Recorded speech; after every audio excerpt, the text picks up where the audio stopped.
दोस्तों, एक गरीब परिवार की लड़की बेहद खूबसूरत होती है और उसकी उम्र में 18 या 19 साल रही होगी।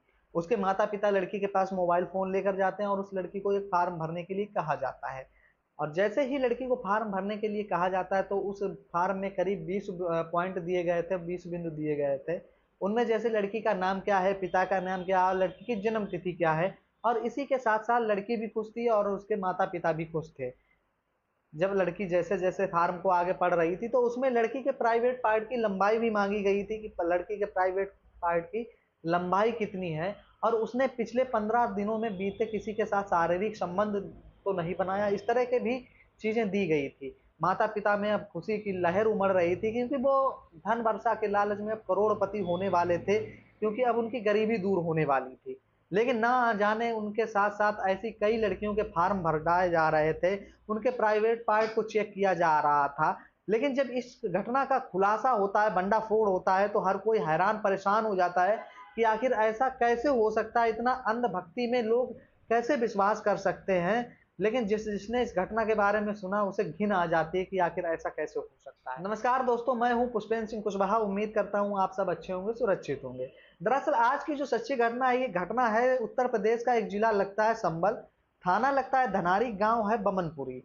21 मार्च 2025 को एक राजपाल नाम का लड़का थाने पहुंचता है, जो धनारी थाने में एसओ बैठे होते हैं, उनके सामने हाजिर होता है और कहता है कि साहब, मेरा नाम राजपाल है, मैं बमनपुरी का रहने वाला हूँ।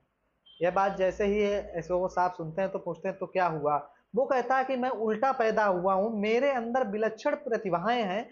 मैं जिसके भी नस चढ़ी होती है या कमर में किसी भी तरीके का दर्द होता है, उसको लात मारकर ही ठीक कर देता हूँ। यह बात जैसे ही एसओ साहब सुनते हैं, तो वो कहते हैं ये सब मुझे क्यों बता रहे हो।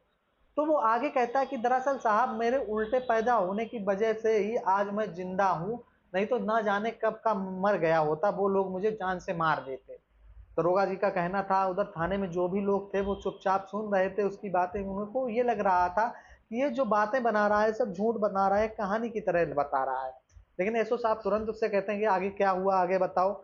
तभी वो कहता है, दरअसल 11 मार्च 2025 को मेरे गांव में दो लड़के आते हैं और वो कहते हैं कि मेरी माँ बुलंदशहर के नौरारा अस्पताल में भर्ती है। यह बात जैसे ही वो लड़के कहते हैं कि दरअसल अगर तुम मेरे साथ चलो, मेरी माँ के पीठ पर लात मार दो, तो उनका दर्द कम हो जाएगा, वो ठीक हो जाएंगी, दर्द से उन्हें राहत मिल जाएगा। डॉक्टरों का कहना है कि इनकी नस चढ़ी हुई है, हर तरीके से इलाज किया जा रहा है, लेकिन उनको फायदा नहीं मिल पा रहा है। यह बात जैसे ही राजपाल सुनता है, तो उनकी बात मान जाता है और उनके लिए बुलंदशहर के लिए निकल जाता है। राजपाल अब जैसे ही बुलंदशहर पहुंचता है, तो उसको अस्पताल से खबर दिलाई जाती है कि उसकी माँ को संबल के लिए रिफर कर दिया गया है। अब राजपाल संभल पहुंचता है उन दो लड़कों के साथ। जब वो राजपाल को लेकर संभल पहुंचते हैं, संभल से पता चलता है कि उनको एटा के लिए रेफर कर दिया गया। अब राजपाल आनाकानी करता है, लेकिन वो माँ की बात थी, तो वो उनकी लड़कों की बात नहीं टालता और एटा के लिए भी निकल जाता है।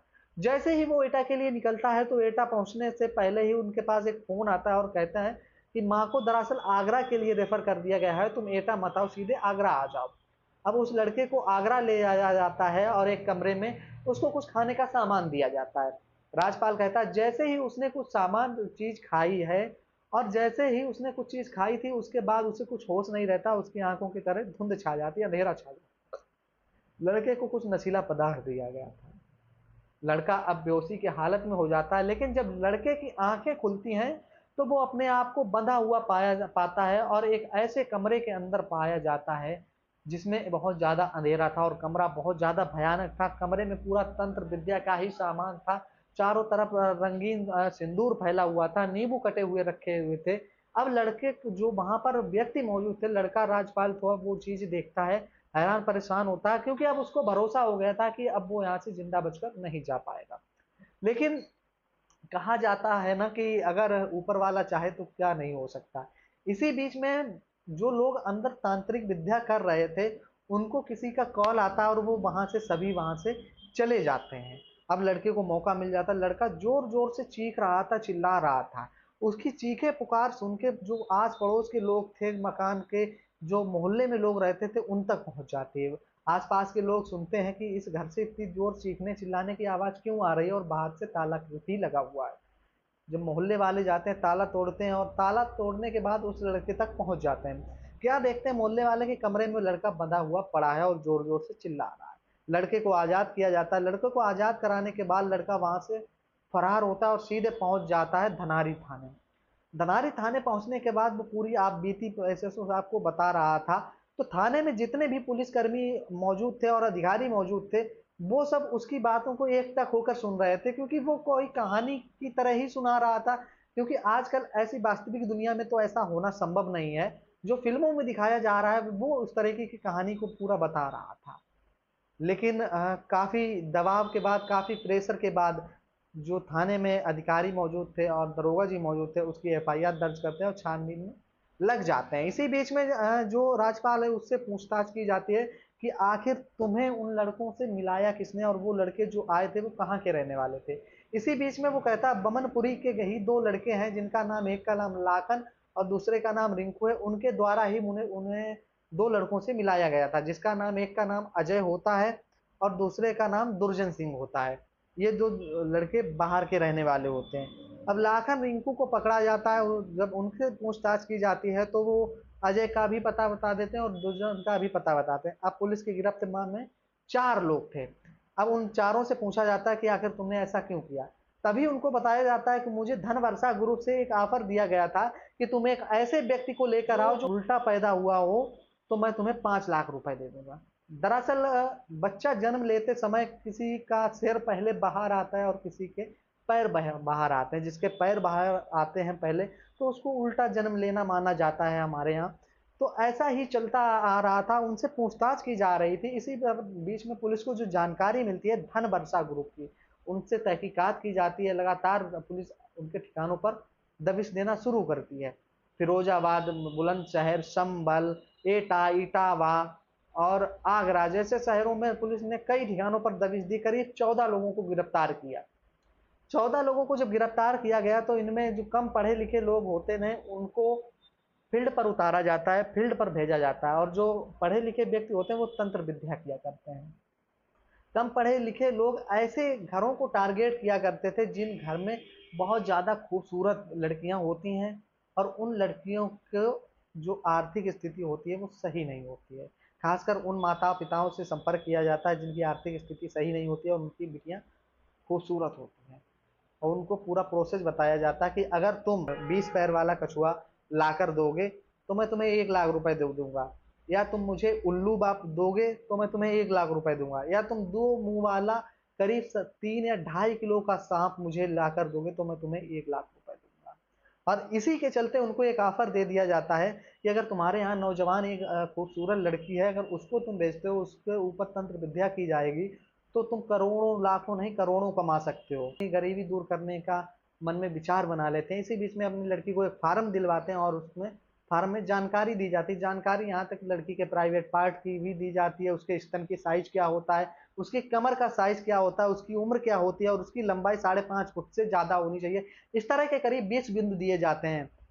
यह कार्य लगातार चल रहा था और कई ठिकानों ऐसी करीब 300 से 400 लड़कियों के साथ ऐसा ही हो रहा था। जब तंत्र विद्या के लिए लड़कियों को ले जाया जाता है तो लड़कियों को पूरी तरह से जो तांत्रिक होता है नग्न अवस्था में कर देता है, उनके पूरे कपड़े उतार देते हैं। अब बिना कपड़ों के किया गया था। वो लड़कियां विरोध करने के मूड में नहीं थी क्योंकि उनके माता पिता ने ही उनको भेजा था। उन लड़कियों के न्यूड वीडियो बनाए जाते हैं। करीब जब उन 14 लोगों को पकड़ा जाता है तो करीब 350 वीडियोज उनके फोन से न्यूड मिलती हैं। ऐसा खुलासा जब पुलिस करती तो बहुत ज्यादा हैरान और परेशान हो जाती कि आखिर ऐसा कैसे हो सकता है। और कहीं ना कहीं उन लड़कियों के साथ दुष्कर्म भी किया जाता है, गैंगरेप भी किया जाता है, क्योंकि लड़कियां बताने के मूड में नहीं होती। लड़कियों को नशीला पदार्थ भी दे दिया जाता है। ऐसा ही लगातार चल रहा था। इस घटना में जो भी आरोपी हैं उन तक पहुंचा जा सके, इसलिए पुलिस लगातार इसके लिए एक कैंप भी आयोजन करती है, कैंपेन चलाती है कि आखिर जिनके साथ ऐसा हुआ है तो वो आकर हमसे संपर्क करें। उनकी जो वास्तविकता है और उनका जो नाम है वो गुप्त रखा जाएगा। इस तरह की घटना, दोस्तों, अगर आप के साथ ऐसा हो रहा है यार, आपके आसपास भी ऐसे लोग घूम रहे हैं, तो आप सतर्क हो जाइए। क्योंकि धन वर्षा ग्रुप जो है वो बहुत ही सक्रिय ग्रुप है। वो आगरा से लेकर पूरे उत्तर प्रदेश में फैला हुआ है और इसी तरह के कार्य कर रहा है। लगातार ऐसी 18 से 19 से 20 साल की लड़कियां जो वर्जन होती हैं और जिन्होंने कभी किसी के साथ संबंध नहीं बनाया, देखने में खूबसूरत होती हैं, आर्थिक रूप से कमजोर होती हैं, उनको ही ये लोग शिकार बनाते हैं, उनकी न्यूड वीडियो बनाते हैं। न्यूड वीडियो बनाने के बाद उनके साथ बलात्कार करते हैं। लेकिन जो लड़कियां ने अभी तक आवाज नहीं उठाई थी, उसके पीछे की वजह क्या थी? उसके पीछे की वजह ये थी कि उन लड़कियों के घर वालों को कहीं ना कहीं ये बोल दिया जाता था, धनवर्षा ग्रुप की तरफ से जो तांत्रिक होता है वो कह देता था कि इस लड़की ने या तो 15 से 20 दिन के भीतर किसी मर्द के साथ शारीरिक संबंध बनाए हैं, या इसने कुछ ऐसा कार्य किया है जिससे कि धन वर्षा नहीं हो सकी, कार्य संपन्न नहीं हो सका। लेकिन वो तांत्रिक उस लड़की का न्यूड वीडियो बना लेता। दोस्तों, इस घटना को सुनाने का उद्देश्य किसी की भावनाओं को ठेस पहुंचाना नहीं था, बल्कि समाज में जागरूकता लाने का था। क्योंकि आगरा से करीब 14 लोग गिरफ्तार किए जा चुके हैं और उनको पुलिस ने जब पूछताछ करके जेल भी भेज दिया गया है। और भी ग्रुप में कई लोग फरार चल रहे हैं, उनको भी जल्द पुलिस गिरफ्तार करके जेल भेजेगी। दोस्तों, इस घटना पर आपकी क्या राय है, कमेंट में जरूर बताएं। धन्यवाद।